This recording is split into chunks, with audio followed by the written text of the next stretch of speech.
As more people do get vaccinated against COVID-19, we continue to fight misinformation about the vaccines. ABC 6 News reporter Rachel Mills joins me in studio with a fact check on the latest vaccine theories that seem to be circulating on social media. Rachel? Betsy, the latest misleading information on social media suggests the COVID vaccine has caused over 1,000 deaths in the United States, but that's just not the case. It's misinformation litter on Facebook and Twitter.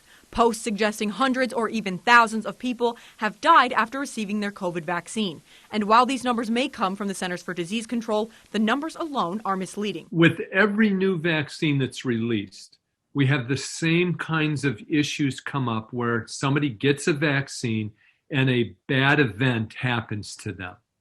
The tendency is to think that temporality is causality, and it rarely is. Dr. Greg Poland says, yes, some people have died after receiving the vaccine, but we have no evidence that the vaccine had anything to do with their death.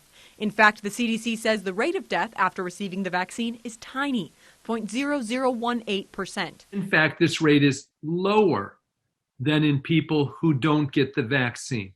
By chance alone, somebody is going to die within a day, 2 days, 3 days, whatever, after getting a vaccine. The CDC reports the only issue some face after vaccination is an allergic reaction or anaphylaxis. But even then, the chances of an allergic reaction are rare. Between 2 and almost 5 cases per million doses of vaccine. If you look at the risk of death due to anaphylaxis, it's about 1 or 2 per 10 million people.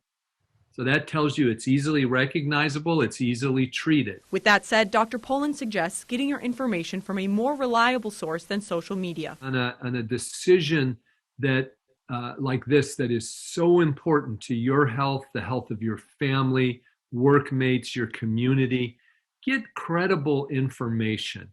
You want to go to CDC, to Mayo Clinic, to any major academic medical center's website. But you don't make that decision based on something you read on Facebook or on the internet. Dr. Poland also says if you have been allergic to other vaccines in the past and you're worried about having a reaction to the COVID vaccine, go get tested by your doctor and tell them ahead of time. Better safe than sorry. Betsy?